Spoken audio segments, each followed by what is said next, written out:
嘅經濟發展，我哋今日就係要向香港市民講出真相。公民黨呢一班大律師，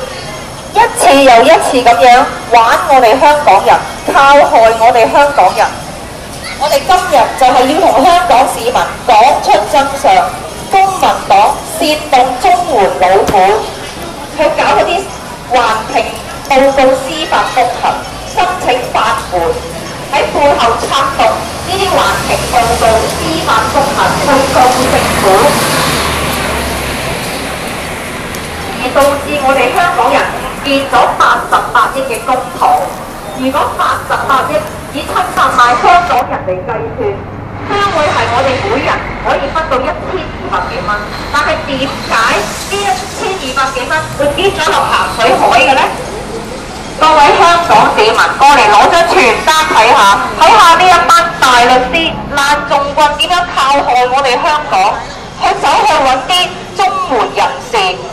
唔知頭唔知路，走去告政府，仲要係申請法援、法律援助，都係我哋香港人嘅納稅人嘅錢。佢哋走去玩呢啲咁嘅司法覆核，到底係為咗啲乜嘢？為咗佢哋嘅律師費、訴訟費。佢哋嘅律師費、訴訟費就代代平安，因為佢哋係用法援去揾綜援人士，利用法援、法律援助去搞司法覆核告政府，無論官司輸贏都好，佢哋都係有錢分嘅，我哋都係有訴訟費嘅，幾百萬嘅訴訟費，過1000萬嘅訴訟費，佢哋代代平安。但係我哋香港嘅經濟發展就係俾呢一班人去搞垮、去拖垮、去卡盤。港珠澳大橋就係俾呢一班人去搞到停工，搞垮埋政府其餘70